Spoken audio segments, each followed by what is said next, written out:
dito. Dahil kasi meron ako birthday ko. Pero, in God's days, eto po ngayon nakatayo. Thanks God, dahil po, happy po ako sa first time sa retreat po. And then kahapon, maaga po ako nagtawag. Every Saturday, maaga po ako nagtawag sa boss ko. Ngayon, excited, Sister Lourdes, so excited ka naman, mamaya pa tayo magkikita. Tanong po ako kasi makakasabihin ko kasi hindi ko po alam dito. Ngayon, eto na, umaalis na. Siguro 30 minutes na lang. Kaya, punta na po ang pastoral. Bilang po ang tiyan ko. Talagang tines po, talagang 3 times talaga. Na talagang sobrang sakit. Talagang namamaliit din tiyan ko. Sabi ko, hindi, ito ka na naman eh. Sinahagdaman mo na naman eh. Nandiyan na ako. Tapos ngayon, isip ko, pray muna. Sabi ko, Lord, syempre, alam ko po, Almighty God, na ano man ang hadlang, alam ko na hindi magtatagumpay sa iyo in Jesus' name. Naalala ko po yung nila sa akin na yung madala oil po, tapos saka yung salt.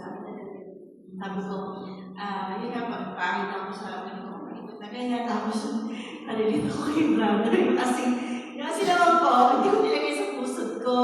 Kasi kumain lang ako. Ilang buti lang po siya, tapos nanalaki ako. Na yun, maya-maya, siya, hindi ko na siya naramdaman. Sinabi niya sa akin, Sister Lord, magpain ka ng tubig, balikan ka. Puto ko naalala ko, nag-stop sa akin, kasi napala ko sa warm water na nangingiin ko lagi. Tapos sila, sabi ko, hindi, tuloy na to. Nihilap talaga siya. Pinahadakan niya, palabas na ako sa bahay. Hindi, ako sa pastoral, nandun sila eh. Tapos yun na hanggang sa nakarating ako dito. Tapos yung gabi, ano naman yung pakiramdam ko, salamat sa Diyos. Yun yung pinag-ano ko sa Kanya. Tsaka yung na-bless po. Sobrang na-bless na parang iyakan ako. Na-ano ko siya eh. Yung na-feel ko na sa totoo lang.